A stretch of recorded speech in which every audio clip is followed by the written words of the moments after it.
Oke teman-teman, balik lagi dengan saya Fikrido. Seperti biasa saya akan membahas soal sepak bola tanah air.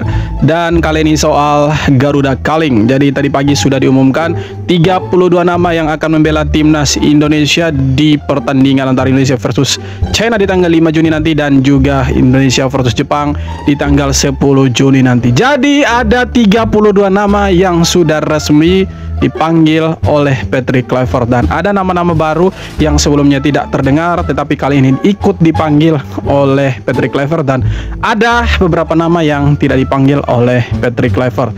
Ya, nama-nama ini dulunya sering menghiasi line up timnas Indonesia.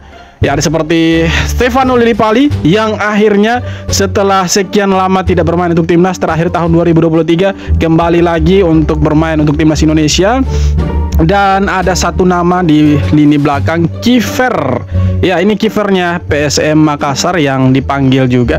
Dan kemungkinan dari 32 nama ini akan diseleksi lagi dan akan dikerucutkan lagi, dan tersisa 22 nama yang akan menghuni bench dan juga starting line up. Ini menarik teman-teman. Seperti apa starting line up-nya nanti, karena di depan tidak ada namanya Ragnar Oratmangun. Pasti kalian bertanya-tanya, di mana Ragnar Oratmangun?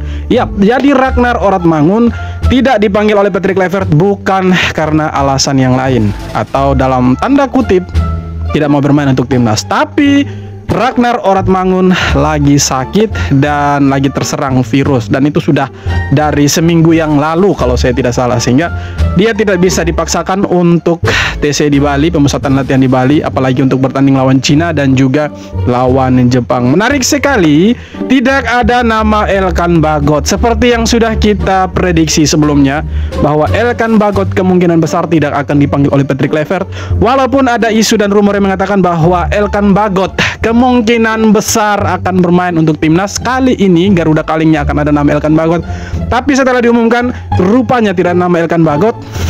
Dan ya, tidak mengejutkan karena ada hal yang lebih rumit situasi yang lebih rumit. Kenapa Elkan Bagot tidak dipanggil oleh Patrick Kluivert? Ya, kita kan berharapnya dia kembali ke timnas Indonesia, tapi dia tidak ada dalam daftar itu. Dan ya, ini mungkin belum resmi, tapi kita berharap dia bisa kembali. Semoga saja kedepannya dia bisa bermain untuk timnas Indonesia, karena mengejutkan juga dia sudah di Bali tapi ya tidak untuk timnas Indonesia, melainkan untuk holiday. Kita tunggu saja seperti apa nanti tanggal 5 Juni di GBK, siapa-siapa yang akan main sebagai starter. Apakah Stefano Lillipali akan menemani Ole Romeni di depan nanti, atau justru Rafael Struijk yang kembali turun sebagai ujung tombak dengan Ole Romeni? Karena di pertandingan sebelumnya lawan Bahrain, si Ole Romeni ya diandalkan sendiri dan dengan Ragnar Oratmangun, sedangkan Rafael Struijk tetap berada di bench sampai akhir pertandingan. Menarik teman-teman, semoga kita bisa dapat hasil yang maksimal 3 poin di GBK, karena kalau kita dapat 3 poin maka akan memperpanjang langkah kita di kualifikasi Piala Dunia. Ya, mungkin secara hitung-hitungan poin mungkin kita tidak akan lolos langsung ke Piala Dunia, tetapi kita bisa lolos ke ronde keempat dan memperpanjang langkah kita untuk tetap berada di kualifikasi Piala Dunia, dan semoga kita bisa lolos ke FIFA World Cup nanti. Ya, itu harapan yang kita semua. Semoga bisa dapat hasil maksimal di GBK dan bisa dapat hasil maksimal juga di Jepang nantinya. Oke teman-teman, sekian video singkat kali ini. Terima kasih banyak sudah nonton, dan yang terpenting jangan lupa untuk like, comment, dan subscribe. Thank you. See you next video.